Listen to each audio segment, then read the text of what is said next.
جس کا نام مروان ہے. تو مروان کا جو باپ تھا حاکم، مروان کا جو باپ تھا حکم، مروان کے باپ کا نام حکم ابن العاص تھا. اس نے حضور صلی اللہ علیہ وسلم کا ظاہری زمانہ پایا اور اس کی عادت تھی حکم کی، یہ چگل خور تھا اور معاذ اللہ یہ بدبخت چگلی کرتا تھا تو حضور کے خلاف چگلی کرتا. یہ بڑی بدترین قوم ہوتی ہے چگل خور. چگل خور سے کبھی دوستی نہیں کرنا چاہیے، کیونکہ اللہ کے رسول صلی اللہ علیہ وآلہ وسلم نے فرمایا کہ چگل خور کبھی جنت میں داخل نہیں ہو سکتا. کچھ لوگوں کی فطرت ہوتی، عادت ہوتی ہے چگل خوری کی. وہ جب تک ان کا کھانا اس وقت تک ہضم نہیں ہوتا جب تک وہ چگلی نہ کرے، یعنی ادھر کی بات ادھر، ادھر کی بات ادھر. اور یاد رکھنا چگل خور پر کبھی اعتماد نہیں کرنا. میں اس لیے اس کی مذمت ابھی بیان کر رہا ہوں کہ ابھی حکم کا کردار آپ کے سامنے میں نے پیش کرنا ہے. یہ بہت خاص خیال رکھنا اپنی زندگی میں. رحمت للعالمین صلی اللہ علیہ وآلہ وسلم نے حکم سے جتنی نفرت کی ہے مجھے حیرت ہوتی ہے. میں حکم کا کردار پڑھ کر کے مجھے حیرت ہوتی ہے کہ حکم سے حضور نے کتنی نفرت کا اظہار فرمایا. اللہ کے رسول صلی اللہ علیہ وسلم حضور کے خلاف چگلی کرتا تھا یہ شخص جسے حکم کہتے ہیں، اللہ کے محبوب صلی اللہ علیہ وسلم کے خلاف. اور چگل خور جنت میں نہیں جا سکتا. کبھی اس قوم سے دوستی نہیں کرنا. کیوں؟ اس لیے کہ جو تمہاری چگلی دوسروں کے پاس کرتا ہے وہ ضرور بالضرور اس کی چگلی تمہارے پاس کرے گا، اور جو دوسروں کی آپ کے پاس لاتا ہے وہ آپ کی بھی کسی کے پاس لے جائے گا. اس لیے کبھی بھی چگل خور پہ اعتماد نہیں کرنا، اس سے دوستی نہیں کرنا. چگل خور کبھی بھی کسی کا وفادار نہیں ہو سکتا. اور کچھ لوگوں کی عادت ہوتی ہے ان کا کھانے ہضم نہیں ہوتا، اس کی ادھر، اس کی ادھر، اس کی ادھر. ان کی دنیا بھی تباہ ہوتی ہے اور آخرت بھی تباہ ہوتی ہے. اللہ کے محبوب صلی اللہ علیہ وسلم نے کھول کھول کر ہمیں بیان فرمایا ہے. اللہ کے رسول صلی اللہ علیہ وسلم نے بہت واضح کیا ہے ان لوگوں کے کردار کو. تو یہ جو حکم تھا یہ چگل خور تھا.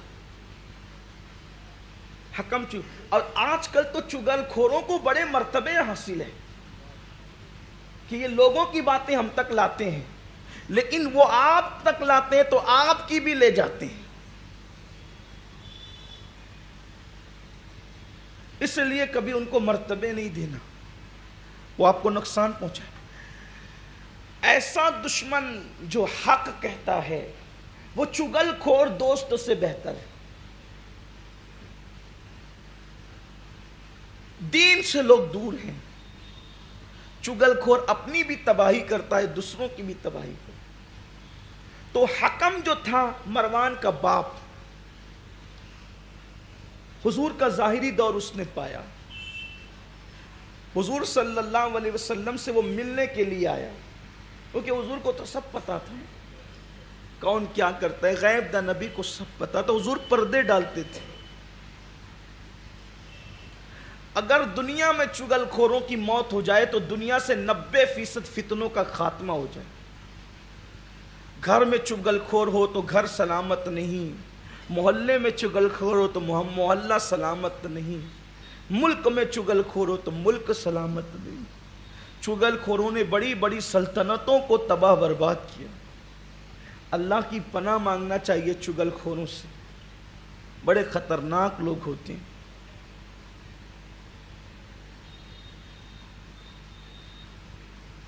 ایک دن اللہ کے حبیب صلی اللہ علیہ وآلہ وسلم کی بارگاہ میں مولائے کائنات موجود تھے. حضور نے بلایا علی قریب آؤ، اور قریب بلا کر کے فرمایا کہ کچھ باتیں بتائی، راز کی باتیں. اتنے میں کسی نے تلوار سے حضور کے دروازے پہ دستک دی. تلوار سے دستک دی حضور کے دروازے پہ. حالانکہ صحابہ پہلے تو حضور کے دروازے پہ دستک نہیں دیتے تھے. ادب تھا، صحابہ کا ادب تھا کہ دروازے پہ دستک، حضور کی چوکھٹ پہ دستک نہیں دیتے تھے، بیٹھ جاتے تھے، انتظار کرتے تھے حضور باہر آئیں گے تو ملاقات کریں. بہت ارجنٹ ہوتا تھا، بہت جلدی ہوتا تھا، تو پھر وہ اپنے ناخنوں سے، اپنے جو ناخن تھے اس سے دستک دیتے تھے تاکہ آواز بلند نہ ہو. لا ترفعوا اصواتکم فوق صوت النبی. دیکھیں یہ احتیاط تھی ان کی، ناخنوں سے بھی کوئی دستک ہوتی ہے، لیکن جو وفادار تھے ان کا حال یہ تھا. اور چونکہ حکم ابن العاص اموی یہ تلوار سے دستک دی اس نے. اب دروازے کے پیچھے کون ہے حضور تو خوب جانتے، جو عرش کے پرے دیکھتا ہو تو وہ پھر دروازے کے پیچھے کی کیا ہے.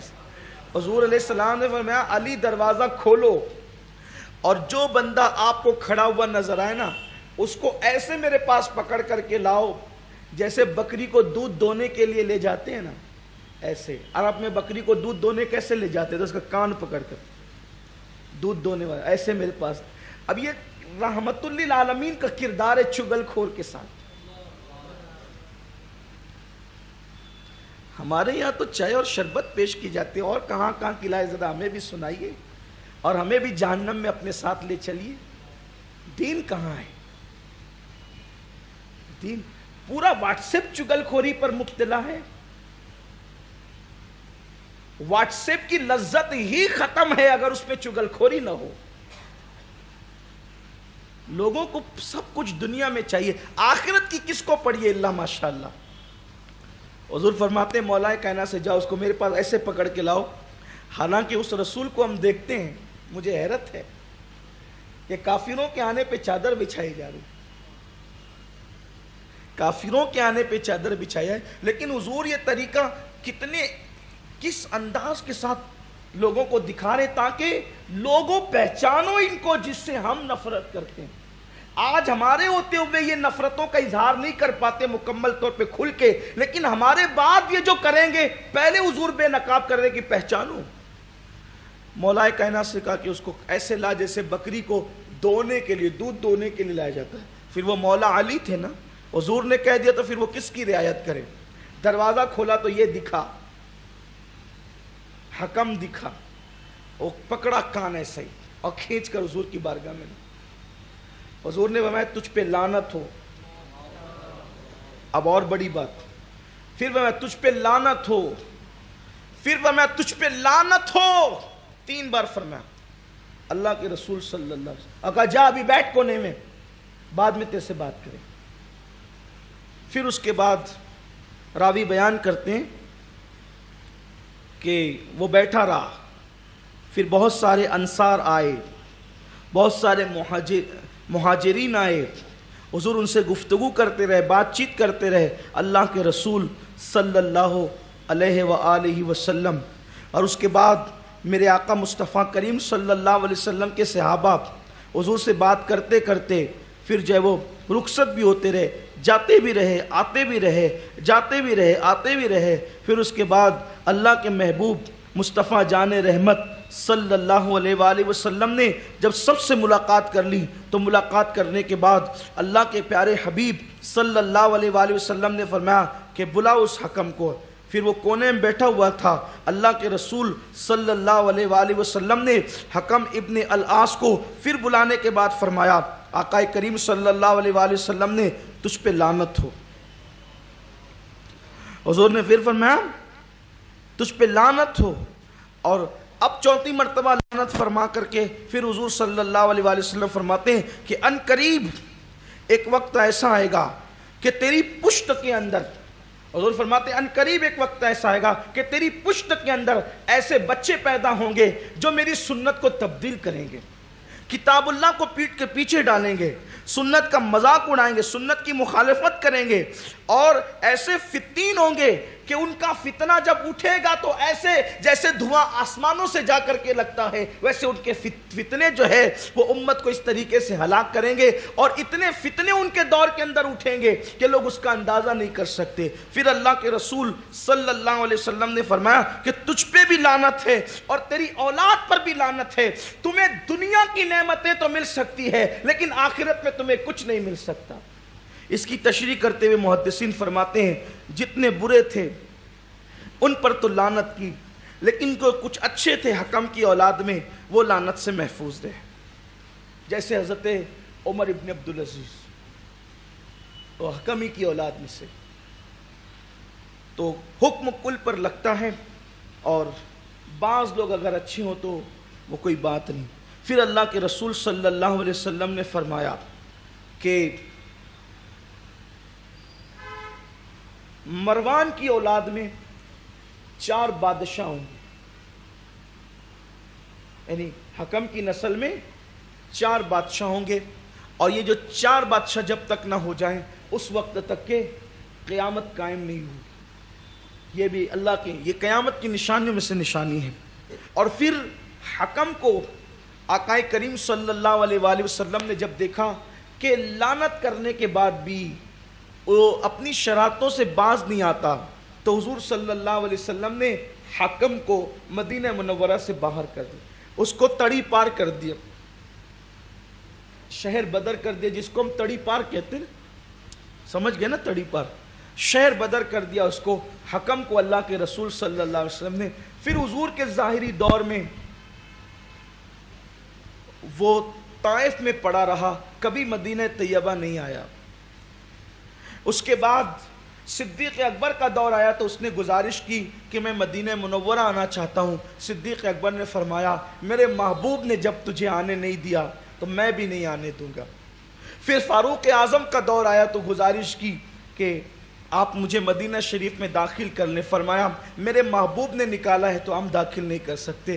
حضرت عثمان غنی کی نرمی کا فائدہ اٹھا کے اس نے قسم کھائی کہ حضور نے مجھ سے کہا تھا کہ میرے بعد تم مدینے آ جانا.